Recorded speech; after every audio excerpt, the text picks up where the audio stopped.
Hello, welcome to Soulprint Intuitive Tarot. I'm delighted that you have found my channel and that you're taking a few moments to spend some time with me. Today is July 25th. If you see smoke wafting across, don't shake your computer and it's not your eyes. I just have a very strong incense burning at this point to just clear some of the energy around me, because today I want to tackle three sort of interesting situations. So I have a question, and my first question has to do with Mitch McConnell. So as I understood it, after the testimony yesterday from Mueller, where he made it very, very clear that Russia is involved, they're continuing to be involved, and they are not going to, and they're going to be very active in 2020.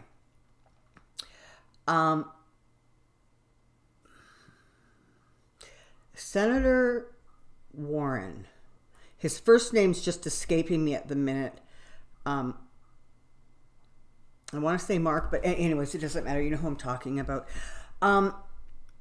He went onto the floor and he was demanding that a bipartisan bill that would, go some distance, at least in starting the strengthening process of the electoral system. He was trying to push forward and demand a vote on this. And once again, Mitch McConnell blocked it. So this is my question, right? What is the story with Mitch McConnell being completely disinterested in securing elections? As I know, 99.999% of you know, when the Russian thing started, and Obama and that administration went to McConnell and said, listen, Russia is interfering. We need to put out a joint statement. We need to condemn this, blah, blah. McConnell basically said, I'm not doing that, and I'm not helping you. And if you do it, I'm going to claim that, it's election interference and you're trying to, So, what's his story? I mean, we all know he's as corrupt can be. But what is this aversion with doing anything at all to try to protect the country from a foreign attack? That I'm not understanding. So come on down, let's see what we can figure out. Okay, so Mitch McConnell and his reluctance to secure elections. Mitch McConnell and elections. Mitch McConnell and elections. What is your story, Mitch?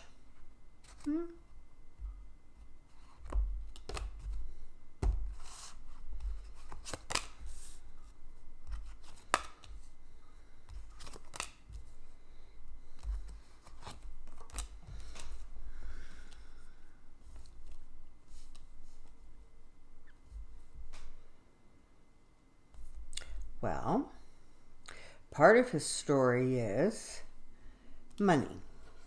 He's just greedy. And it's not just money, it's greedy for power, it's greedy for authority. It's greedy to be looked at as, the patriarch of this brilliant Republican system and Republican Party. And he wants to be the grand old gentleman who wields incredible control. That's kind of how he sees himself. Kind of reminds me a little bit of like Napoleon, but that's just my, it's bearing fruit for them. Okay, it's working for them. That's why they're not going to push ahead and why he is not. He believes that the stronger he is, the more firm he is, the more he takes control and charge, the more he leaves the Democrats out in the cold. He believes that by just stalling everything, he puts the opposition party in a more precarious situation.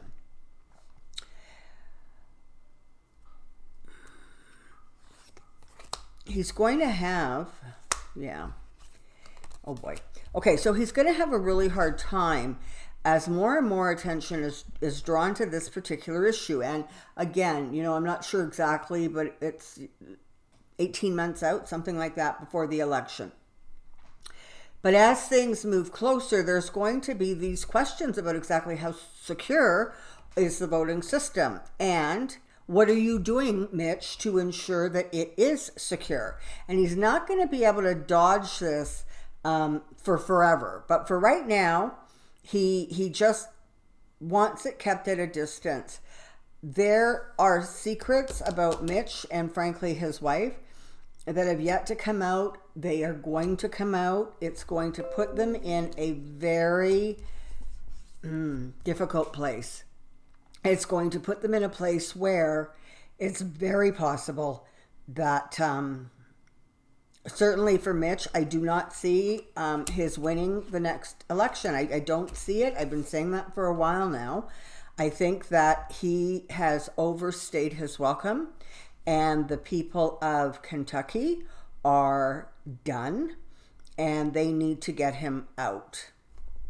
I just want to throw a couple more cards because I'm curious to see if we might get any insight on on Russia. And honestly, not really. I mean, I feel that there is probably some significant influence that Russia has over Mitch McConnell, whether it is, you know, compromising material, whether it, you know, has more to do with money and assets. I don't know, but I definitely feel like somehow he has become beholden to Russia himself. He thinks he's pretty clever, you know, he really does. He thinks he's very, very smart and quick-witted, and you know, he just thinks his brain function is far superior to many. And when things start falling down on him, it's going to almost be like a runaway train. I don't see that he's actually going to be able to stop the momentum of the push against him. And, you know, yep, he has the special interest groups, and yeah, there's a lot of dark money and dirty money supporting him. But when it comes right down to it, it's still the voice of the people. And I just feel energetically as if the voice of the people they're getting really done with him and his attitudes and his high-handed, you know, small man, big stick sort of attitude. It's wearing, it's exhausting, and it has lost its place. It is no longer considered appropriate behavior for people in positions of power to sort of flaunt that power in a way that completely takes the role of the citizens for granted, and just says they're not important because we're the ones, you know, I'm the one in office, so what I think matters and what they think matters. I don't care that they voted me in, you know. They don't matter because, you know, they're just not smart enough, or they don't understand, or you know. Hi, sorry about that, and that phone call completely just distracted me. So I think my point was that people are getting tired of Mitch, and Mitch is going to have a lot to answer for, and things are going to start falling apart on him rather quickly, and so sad, too bad. Okay, so my next question has to do with Jeffrey Epstein. So last night he was discovered in his cell with apparently rope marks around his neck, injuries. He was, you know, semi-conscious. So right now there's not a whole lot of clarity. I mean, was he trying to commit suicide? Was he attacked by somebody else? Was he just trying something to get himself relocated to a different jail? So I want to see if we can just drill down on that a little bit and see if we can get any clarity of what is going on with him right now.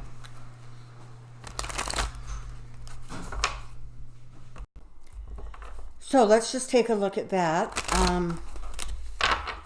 and go from there. So, Jeffrey Epstein, Jeffrey Epstein, Jeffrey Epstein.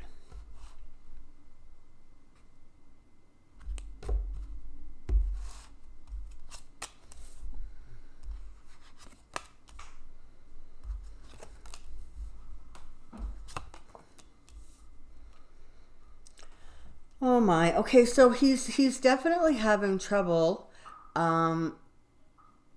with his loss of freedom, his loss of status, his loss of reputation. It is very, very, I mean, you've got the King of Cups here and you've got the Emperor. So you're talking literally about ego, right? He wants to be powerful and respected and all of that. And that's because it all feeds into the ego of a shallow man with really, really questionable ideas and attitudes and behaviors. He's used to throwing his money at problems, and that's not going to work for him this time. So honestly, in some ways, that's kind of the end of his bag of tricks, right? He doesn't really quite know what to do because that just always worked before.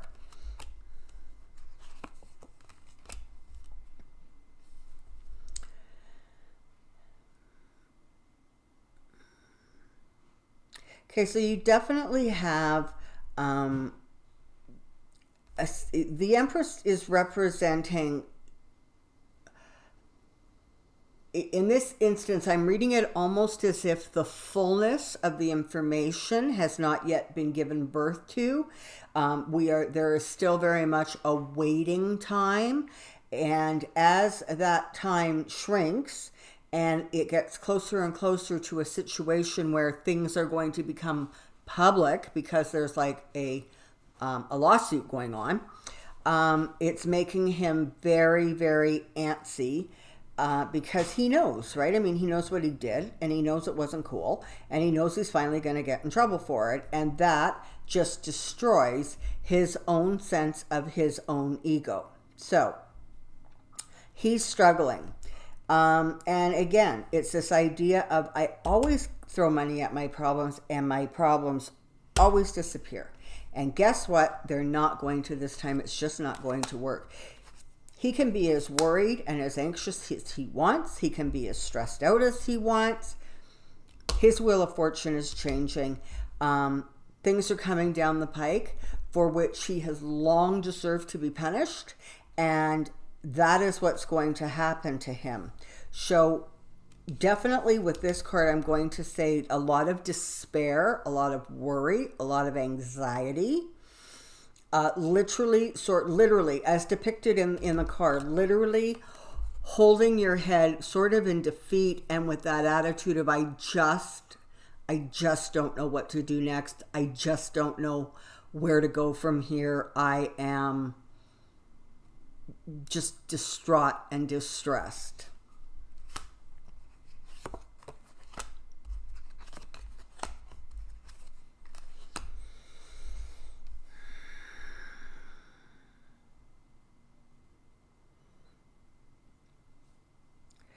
You know, this is the thing, right? His old tricks, his old attitudes, and even his old buddies really cannot help him out of this. He, in many ways, has no one to turn to because everybody is sort of shunning him already at this point. They're, disavowing him all over the place.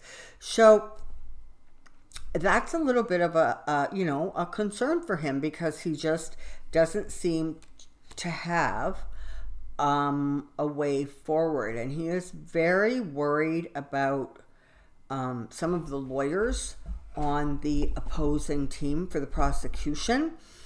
Some of them, he's hearing things about them, and I gather that there's some really smart and clever people on the prosecution's team.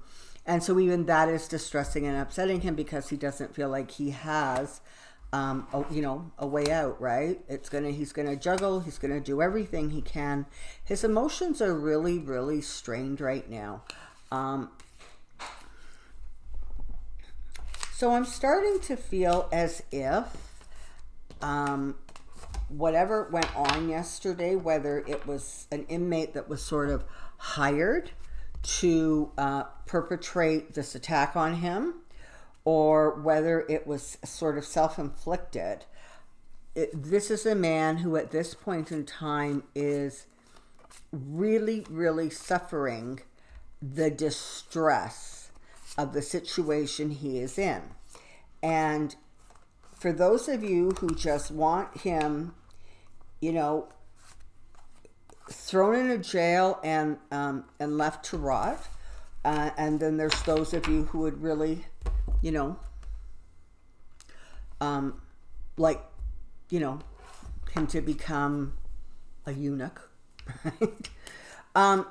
Understand this, what he's going through right now, this intense distress, this I don't know where to turn, I don't have people supporting me.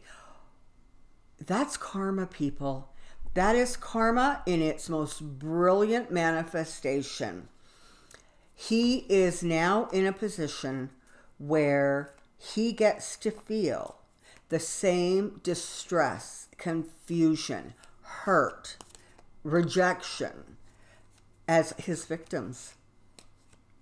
So he's going to probably stay in this place for a while. Things aren't going to move zip fast, because part of it simply is that he needs to feel those feelings and perhaps he's being given the opportunity in any case to start to understand the damage that was done and caused. Now, do I think it's actually going to serve him well? Do I think it's going to work? Probably not, because for his whole life, and God knows how many lifetimes before, he really did view himself as being here and everybody else is here, right? You know, he was of the upper echelon. He was special. He was chosen. So do I think he's going to magically have some, you know, aha moment and realize? Probably not. But in karma's way, he is being given the opportunity to figure that out. All right. And I have a third question. And my third question is there anything behind William Barr's announcement that on a federal level they are reinstating sort of the death penalty? They've come out with a way to go around whatever this three chemical situation is or was, and they're going with one straight chemical to, you know, in their executions. So I'm just wondering if this is a distraction, an attempt to change the subject, or if it is something that boils down to an attitude of you're not an important enough member of society, and so we're just going to dispose of you. So come on down and let's see if we can get some clarity on that. Okay, so William Barr and the death penalty. William Barr and the death penalty. William Barr and the death penalty. It's just curious to me that for 20 years or so, there was one sort of attitude about it, and that was status quo. And it's coming up now. All of a sudden now, in the middle of all the turmoil with Trump, they make this announcement that is sure to get people who are opposed to the death penalty and those who support the death penalty kind of revved up, and again creating more divisiveness, creating more of that sense of I'm right, you're wrong, I can't listen to you because you have nothing to offer because you're wrong energy. All right, so again, I'm interpreting this card as William Barr, and I'm interpreting it as him being on a bit of a decline, whether that is, physically or emotionally, but one way or the other, there is definitely a sense of decline, almost a sense of really wanting and needing to retreat.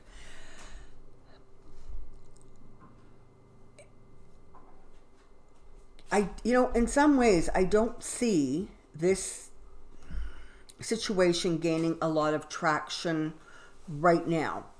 It's one of those things. It really feels like a distraction, okay? It's one of those things where people are so saturated. They can't take on one more thing to fight. There's so many fights going on already. So the world is watching. The vast majority of the world does not support the death penalty. So, people are watching to see exactly how this gets handled, and if you're going to go forward with executions, exactly how humane those executions are.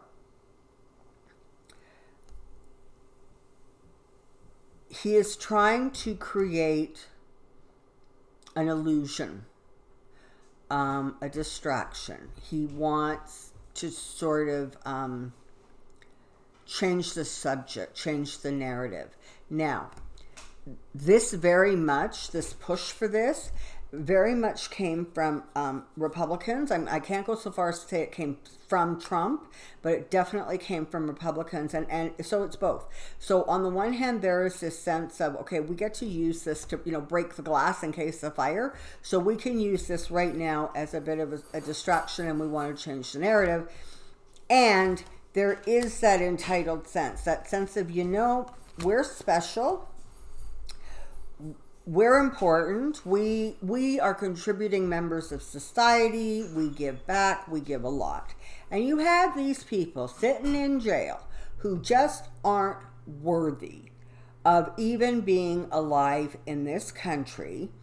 And so it comes down to nickels and dimes. It'd be a lot cheaper to just kill them and then to keep them in, maximum security prisons on death row. So honestly, part of it is just very coldly financial. It's just simply a financial decision.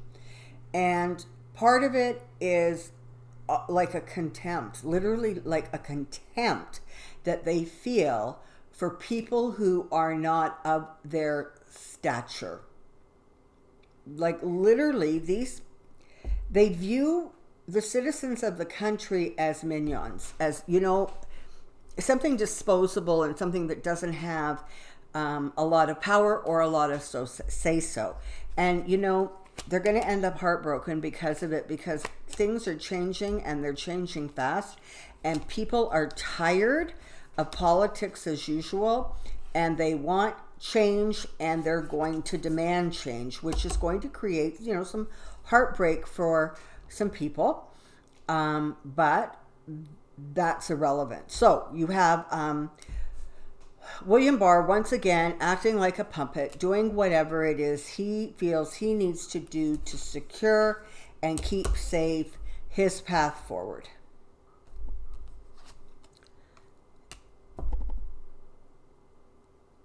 Yeah. It's not going to end well for him. But at this point, I'm not actually picking up that there's a lot of reaction to it. That may change over the next couple of days. But for right now, I'm almost getting the sense that it's like people are so fatigued that there's just sort of, it's just become one more thing that's sitting on a really already overburdened plate. So there we have today's reading. So to encapsulate, Barr's being a puppet. Epstein is distressed to the point that those injuries being self-inflicted for either reason, either to terminate his life or to consider getting moved, appears to me to be a more likely road as opposed to somebody attacked him. And third, wow, could somebody remind me what exactly I read on first. Of course, Mitch McConnell. So Mitch McConnell is in cahoots. There's lots of people who are filling his pockets. It is serving him, quite frankly, to allow this sort of inactivity to go forward in terms of securing your elections. So, people of America, you've got some work to do. You've got some, people to get a hold of in office and say, get this done. How dare you not support securing our voting system? There is, some complaining that may come up as a result of William Barr's actions. And I'm not getting into the validity of these people were really, really bad and they deserve this, and those people, don't. It's another campaign to just create divisiveness. Stay sharp, pay attention, and it becomes really obvious what's going on. So, hopefully, these 3 topics have given you some insight, and I hope you enjoyed it. Thank you very, very much for finding me and joining me here at Soulprint. I love the comments. I'm delighted with all of the subscriptions I'm getting. The thumbs up are awesome. And your comments, very clever. So thank you once again. Until next time, take care, be well, and we'll see you real soon. Bye.